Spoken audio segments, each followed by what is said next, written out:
Hello guys, current affairs funda में आप सभी का स्वागत है। मैं हूं आपके साथ अभिषेक शर्मा और आज के इस वीडियो सेशन में हम 17 दिसंबर तक के सभी इंपॉर्टेंट करंट अफेयर्स कवर करने वाले हैं। हमेशा की तरह आप इस वीडियो को अंत तक जरूर देखिएगा। आज भी आपको काफ़ी कुछ जानने के लिए मिलेगा। सेशन की शुरुआत करने से पहले आप सभी को बताना चाहूँगा, यदि आप हमारे daily current affairs PDF, weekly PDF, monthly PDF और हर महीने के banking and economic awareness PDF चाहते हैं तो करंट अफेयर्स फंडा का 1 मेंबरशिप प्लान आप ज्वाइन कर सकते हैं, जिसका लिंक आपको वीडियो के डिस्क्रिप्शन में या फिर फर्स्ट कमेंट में मिल जाएगा। आपको बता दें, सोनिया मेंबरशिप प्लान के तहत जितना भी हमारा पीडीएफ कंटेंट है हम आपको 1 साल तक के लिए प्रोवाइड कराते हैं, जिसे आप डाउनलोड कर सकते हैं, प्रिंट आउट भी निकलवा सकते हैं। इसके लिए चाहे तो आप करंट अफेयर्स फंडा ऐप को यूज़ कर सकते हैं या फिर अपने लैपटॉप या सिस्टम की मदद से वेब लॉगिन भी कर सकते हैं। कोई भी आपका एग्जाम हो, बैंकिंग, एसएससी, रेलवे या फिर स्टेट पीसीएस, जहाँ पर भी जनरल अवेयरनेस या करंट अफेयर्स पूछे जाते हैं, सभी एग्जाम्स के लिए हमारा पीडीएफ कंटेंट काफ़ी यूजफुल है। इस पीडीएफ कोर्स में आपको RBI circulars, financial awareness, digital awareness, banking awareness, general and economic awareness सब कुछ प्रोवाइड करा रहे हैं। आरबीआई सर्कुलर्स की बात करें तो आईबीपीएस पीओ मेंस एग्जामिनेशन में यहाँ से क्वेश्चंस पूछे गए थे, क्योंकि मेन सिलेबस का हिस्सा था ये टॉपिक आरबीआई सर्कुलर्स। और आगे आने वाले जितने बैंकिंग मेंस एग्जामिनेशन है वहाँ पर भी आरबीआई सर्कुलर से क्वेश्चन पूछे जाने की काफ़ी संभावनाएं है, तो ये आपको पढ़कर जाना है। आप खुद से पढ़ सकते हैं, आरबीआई की वेबसाइट पर उपलब्ध रहते हैं और वहाँ पर काफ़ी लेंदी होते हैं, फाइनेंशियल और इकोनॉमिक टर्म्स काफ़ी यूज़ होती है, तो समझने में टाइम लग सकता है आपको, टाइम कंज्यूमिंग प्रोसेस है ये। और करंट अफेयर्स फंडा ने क्या किया है, आपका ये काम आसान बना दिया है। हमने जितने भी आरबीआई सर्कुलर्स हैं पिछले 5-6 महीनों के, उन्हें काफ़ी इजी लैंग्वेज में पीडीएफ फॉर्मेट में रेडी किया है, ताकि आप आसानी से समझ सकें। हर आरबीआई सर्कुलर के साथ आपको एमसीक्यूज मिल जाते हैं प्रैक्टिस करने के लिए। जितना भी रिलेवेंट फैक्ट्स एंड डेटा है सब इंक्लूड किया गया है, और जो इरेलीवेंट फैक्ट है उसे रिमूव कर दिया गया है, ठीक है, ताकि जो आपको पढ़ने में कोई दिक्कत ना हो। कंप्लीट बैंकिंग अवेयरनेस में पढ़ाई गई है, न केवल आपके बैंकिंग मेंस एग्जामिनेशन के लिए, बल्कि अगर आप बैंकिंग इंटरव्यूज में अपियर होते हैं, जैसे IBPS PO, SBI PO, RRB PO, RBI grade B, इन इंटरव्यूज में जो बैंकिंग नॉलेज आपसे पूछी जाती है उसे भी आप आंसर कर पाएंगे इस कोर्स को पढ़कर। कंप्लीट इंडियन इकोनॉमी पढ़ाई गई है, ताकि SSC, railway, state PCS exams में इंडियन इकोनॉमी क्वेश्चन आप कर पाएँ। और इंश्योरेंस सेक्टर संबंधित डेडिकेटेड चैप्टर इसमें दिया गया है। इंश्योरेंस के बेसिक्स आपके वहाँ से क्लियर हो जाएंगे, जैसे इंश्योरेंस की शुरुआत हुई, इंश्योरेंस की हिस्ट्री क्या है भारत में, है ना, ड्यूरिंग द ईयर्स कैसे इवोल्व हुआ इंश्योरेंस, लाइफ इंश्योरेंस की शुरुआत कब हुई, जनरल इंश्योरेंस की पहली कंपनी कौन सी थी, कब इनका नेशनलाइजेशन हुआ, प्राइवेट सेक्टर को कब अलाउ किया गया भारत में इंश्योरेंस सेक्टर में, और जीडीपी में कितना योगदान है इंश्योरेंस सेक्टर का, आईआरडीए से संबंधित पूरी जानकारी सब इसमें मिल जाएगा। तो ए टू जेड सब कुछ आपको एक ही पीडीएफ कोर्स से मिल रहा है, वो भी 1 साल की वैलिडिटी के साथ। यानी कि पूरे साल भर जितने भी आप एग्जाम देंगे, जहाँ पर भी जनरल अवेयरनेस करंट अफेयर्स पूछे जाते हैं, केवल यही कोर्स आपका इनफ रहने वाला है। मिलेगा कहाँ पर? करंट अफेयर्स फंड ऐप पर। ऐप का लिंक वीडियो के डिस्क्रिप्शन में दिया गया और फर्स्ट कमेंट में भी पिन कर दिया गया है। लिंक पर क्लिक कीजिए, ऐप को इंस्टॉल कीजिए, लॉगिन करने के बाद ये कोर्स आप बाय कर पाएंगे। फिर भी कोई डाउट आपका रहता है तो हमारा कस्टमर केयर नंबर है 8448169188, इस पर आप कॉल कीजिए या फिर व्हाट्सएप करके भी जानकारी प्राप्त कर सकते हैं। तो बिना किसी देरी के शुरुआत करेंगे इस वीडियो सेशन की। सेशन की शुरुआत हमेशा की तरह क्वेश्चन ऑफ द डे से करेंगे, जिसका आंसर आपको भी कमेंट बॉक्स में करना है। पूछना है, लियोनेल मेसी किस दौरे के तहत भारत आए थे? Under which tour was Lionel Messi visiting India? Options देख लेते हैं। GOAT India tour 2025, global football icons tour, FIFA world champions tour, या अर्जेंटीना नेशनल टीम टूर? जल्दी से आंसर कर दीजिए, फिर हम आगे बढ़ते हैं। और इस तरह के क्वेश्चन यदि आप प्रैक्टिस करना चाहते हैं तो हमें टेलीग्राम पर जरूर ज्वाइन कीजिएगा। करंट अफेयर्स फंडा नाम से हमारा टेलीग्राम चैनल है।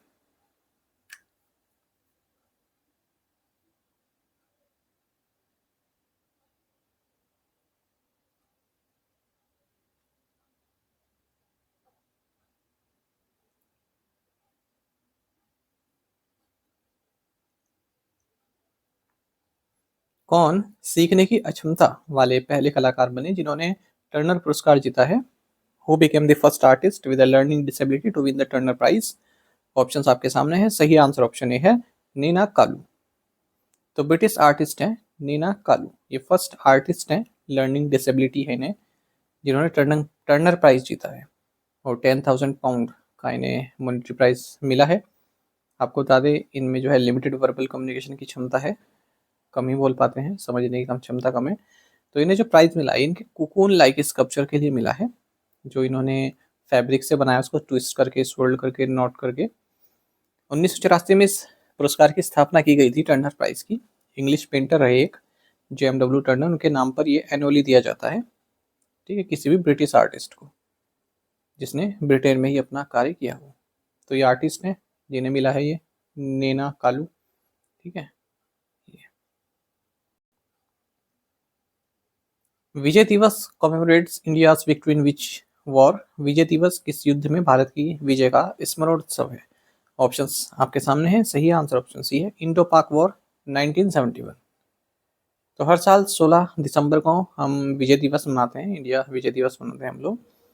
1971 वॉर में पाकिस्तान के ऊपर जो हमने जीत हासिल की, जिसके कारण जो बांग्लादेश बना, जो ईस्ट पाकिस्तान है उसे हमने आज़ाद कराया और बांग्लादेश के तरह वो बांग्लादेश के नाम से वो फिर ऊपर कराया। 93,000 पाकिस्तानी सोल्जर्स ने इंडियन आर्म फोर्सेस के सामने सरेंडर किया था, ठीक है। और मुक्ति वाहिनी भी थी हमारी ओर से, ठीक है। तो ढाका में सरेंडर हुआ था पाकिस्तानी सोल्जर्स का। लार्जेस्ट मिलिट्री सरेंडर है ये वर्ल्ड वॉर सेकंड के बाद से। How long is Asia's longest ski drag lift which was inaugurated at Gulmarg recently? Gulmarg में हाल ही में उद्घाटन की गई एशिया की सबसे लंबी स्की ड्रैग लिफ्ट की लंबाई कितनी है? राइट आंसर ऑप्शन बी है 726 मीटर्स। जम्मू एंड कश्मीर के चीफ मिनिस्टर नवाब अब्दुल्ला, इन्होंने एशिया की लॉन्गेस्ट स्की ड्रैग लिफ्ट को इनोग्रेट किया है गुलमर्ग में। 3.65 करोड़ रुपीस की लागत से बनाई गई है ये। कम दूरी में है, 726 मीटर लंबी है। Which country won the FIH Hockey Women's Junior World Cup by defeating Argentina in the final? FIH hockey महिला जूनियर विश्व कप के फाइनल में अर्जेंटीना को हराकर किस देश ने खिताब जीता? राइट आंसर ऑप्शन डी है नीदरलैंड्स। तो नीदरलैंड्स ने अपना लगातार तीसरा वर्ल्ड टाइटल जीता है। FIH hockey women's junior world cup इन्होंने जीत लिया है सैंटियागो चिली में। अर्जेंटीना को हराया इन्होंने फाइनल में, ये पूछा था ना, ठीक, ठीक है। और टोटल ये इनका 6th वर्ल्ड टाइटल है, ये लगातार तीसरा है। 22, 23, 25 में इन्होंने जीता है। बेल्जियम ने ब्रॉन्ज मेडल जीता है चाइना को हराकर। बाकी हम पहले पढ़ चुके हैं कि जो FIH junior mains world cup 2025 उसमें जर्मनी ने स्पेन को हराकर टाइटल जीता। 8वां टाइटल था, चेन्नई मदुरई में हुआ है ये, चेन्नई में और मदुरई में भारत ने ब्रॉन्ज मेडल जीता है अर्जेंटीना को हराकर। The Cheraichung festival was organised in which Indian state? Cheraichung महोत्सव का आयोजन भारत के किस राज्य में किया गया? राइट आंसर ऑप्शन ए है आसाम। तो देखिए, रॉयल बर्ड सेंचुरी है आसाम के मजूली में, यहाँ चेराईचुंग फेस्टिवल ऑर्गेनाइज किया गया है, दूसरी बार हुआ है ये। और आपको बता दें काफ़ी पुराना है ये रॉयल बर्ड सेंचुरी, एशिया का first protected royal bird sanctuary है ये। तो यहाँ पर जो चेराईचुंग फेस्टिवल है इसकी शुरुआत की गई थी 1633 में होम किंग स्वर्गदेव प्रताप सिंह द्वारा। अच्छा, मजोली आप जानते हैं वर्ल्ड का लार्जेस्ट रिवर आइलैंड है, कई बार एग्जाम में पूछा जाता है। India and which financial institution signed loan agreements worth over $2.2 billion to support 5 major development projects across multiple states? Bharat और किस वित्तीय संस्थान ने कई राज्यों में सक्रिय 5 प्रमुख विकास परियोजनाओं को समर्थन देने के लिए $2.2 अरब से अधिक के ऋण समझौते पर हस्ताक्षर किए? राइट आंसर ऑप्शन डी है एशियन डेवलपमेंट बैंक। भारत और एशियन डेवलपमेंट बैंक ने लोन एग्रीमेंट साइन किए हैं $2.2 बिलियन से अधिक के, ताकि 5 मेजर डेवलपमेंट प्रोजेक्ट्स जो भारत में चल रहे हैं, स्किल से संबंधित, रिन्यूएबल से संबंधित, health care, urban transport and sustainable livelihood से संबंधित अलग अलग राज्यों में सपोर्ट किया जा सके। तो प्रोजेक्ट है जैसे Pradhanmantri skilling and employability transformation through upgradable industrial training institutes program, accelerating affordable and inclusive rooftop solar systems development program, सब program, Assam state tertiary health care augmentation program, Chennai metro rail investment project, integrated eco tourism and sustainable agri based livelihood development in Meghalaya project. What is the monthly fellowship amount provided under the Prime Minister Professorship? प्रधानमंत्री professorship के तहत प्रदान की जाने वाली मासिक fellowship राशि कितनी है? राइट आंसर ऑप्शन सी है 2,50,000 रुपीज। तो जाने माने साइंटिस्ट हैं डॉक्टर किशोर एम पाकनीकर, फॉर्मर डायरेक्टर रहे हैं ये अगरकर रिसर्च इंस्टीट्यूट पुणे में, distinguished visiting professor IIT Mumbai में। तो इन्हें प्राइम मिनिस्टर प्रोफेसरशिप के लिए चुना गया है। जो ये प्राइम मिनिस्टर प्रोफेसरशिप है इसे अनुसंधान national research foundation government of India द्वारा दिया जाता है। इकलौते नहीं है, औरों को भी मिला है, उनमें से एक ये भी है। तो ज़्यादातर न्यूज़ में इन्हीं का ही नाम चल रहा था, तो इसलिए क्वेश्चन इन्हीं के नाम से बना है। COEP टेक्नोलॉजिकल यूनिवर्सिटी पुणे में इनको डिप्लॉय किया जाएगा 5 साल के लिए। तो टोटल 21 प्रोफेसर हैं जिन्हें प्राइम मिनिस्टर प्रोफेसरशिप के लिए चुना गया है। प्राइम मिनिस्टर प्रोफेसरशिप एक नया नेशनल इनिशिएटिव है जिसका मकसद है इंडिया का जो रिसर्च इकोसिस्टम है उसको मजबूत करना, जो भी हमारे देश के हाईली एक्सपीरियंस साइंटिस्ट हैं, ठीक है, उन्हें यूनिवर्सिटीज़ में डिप्लॉय करना ताकि रिसर्च आगे बढ़ सके अलग अलग जगह पर, उनकी मेंटरशिप मिल सके। तो प्राइम मिनिस्टर प्रोफेसरशिप में फेलोशिप दी जाएगी 2,50,000 रुपये पर मंथ की, रिसर्च ग्रांट दी जाएगी 24 लाख रुपए पर एनम की, और 1 लाख रुपए पर एनम ओवरहेड दिया जाएगा 5 साल के लिए।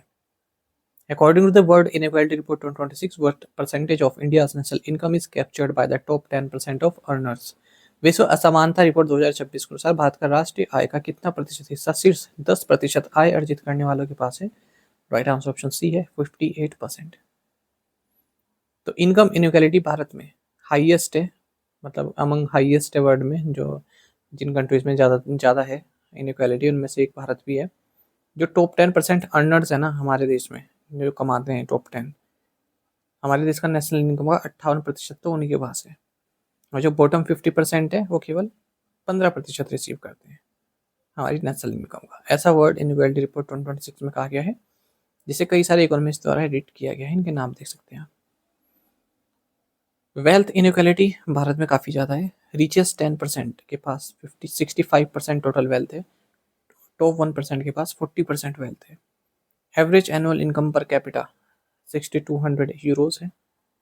Average wealth stands at about 28,000 euros. Female labour participation काफ़ी कम है, 15.7% है। ग्लोबल 10% के पास 3/4 ऑफ ऑल वेल्थ है, अगर हम पूरे वर्ल्ड की बात करें। बॉटम 50 के पास केवल 2% वेल्थ है।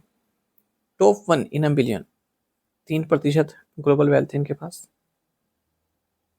अच्छा, ये जो थर्ड रिपोर्ट है वर्ल्ड इनइक्वालिटी रिपोर्ट, तीसरा संस्करण है, इससे पहले 18 और 22 में भी आ चुका है, 2018-2022 में भी। What does the term market capitalisation refer to? बाजार पूंजीकरण शब्द से क्या तात्पर्य है? राइट आंसर ऑप्शन डी है total value of a company on the stock market. तो total value of company on the stock market, stock market पर आपकी कंपनी कितनी वैल्यू है, उसे मार्केट कैपिटलाइजेशन बोलते हैं।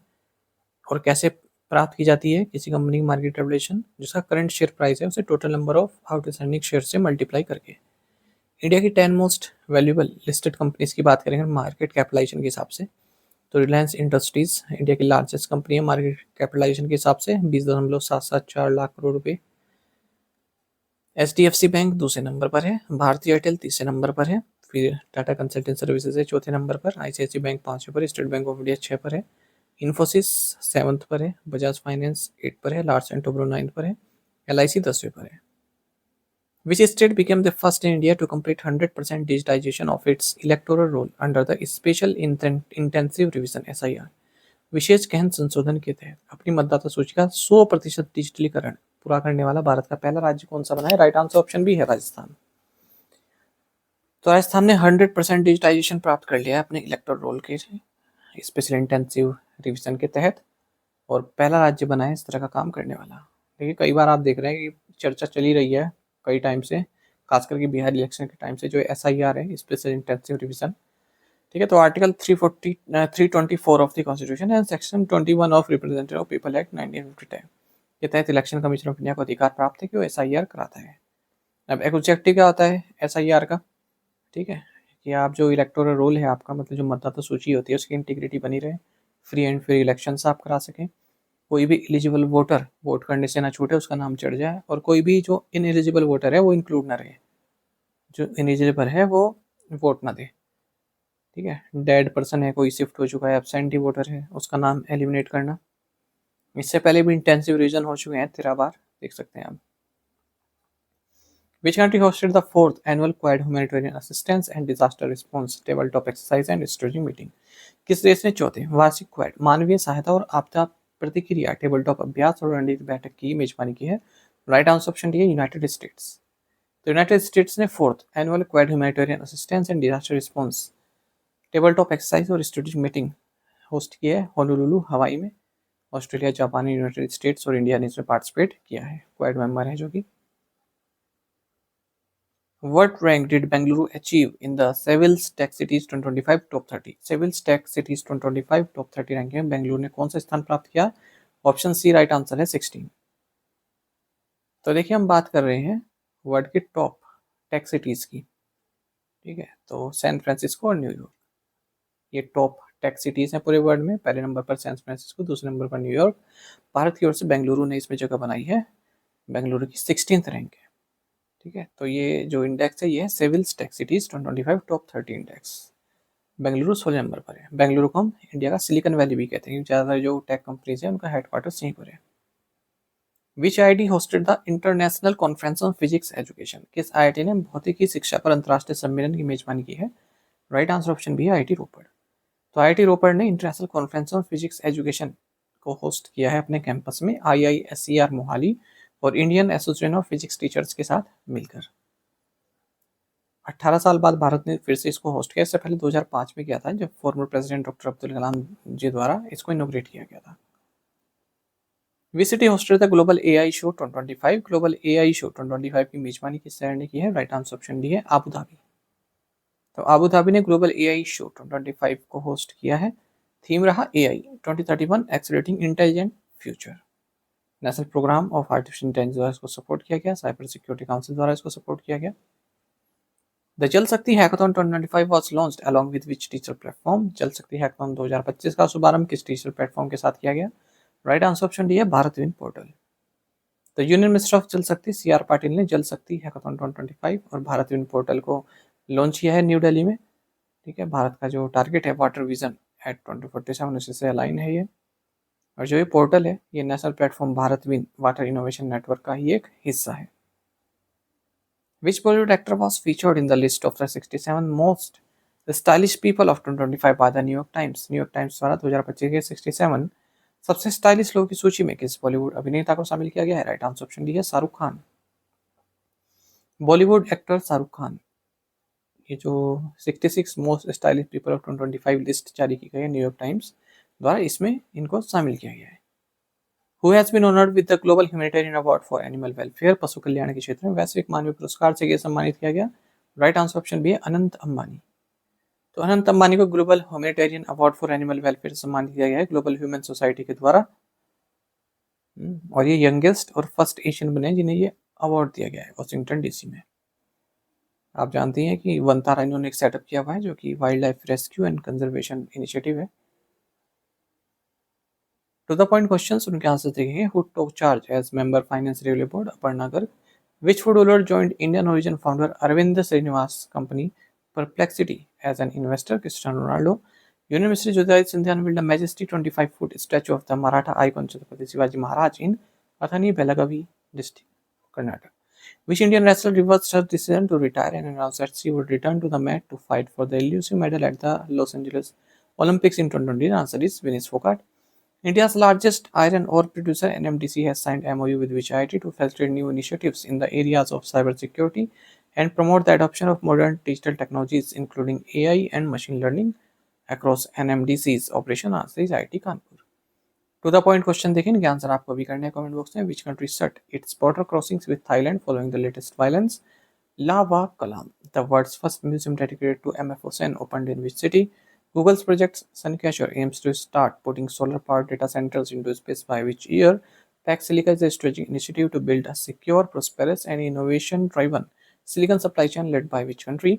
A new bronze statue of Shahrukh Khan and Kajol unveiled in this city celebrating the 30th anniversary of the iconic film Dilwale Dulhania ले जाएंगे। इन पांचों क्वेश्चंस के आंसर आपको कमेंट बॉक्स में देने हैं। यदि क्वेश्चन का आंसर भी आता है वो भी आप हमें कमेंट बॉक्स में अवश्य बताइएगा। ज़्यादा से ज़्यादा संख्या में पार्टिसिपेट करने की आप कोशिश किया कीजिए, यही आपसे रिक्वेस्ट रहती है। साथ ही हमें टेलीग्राम पर जुड़े ज्वाइन करें। करंट अफेयर्स फंडा नाम से हमारा टेलीग्राम चैनल है।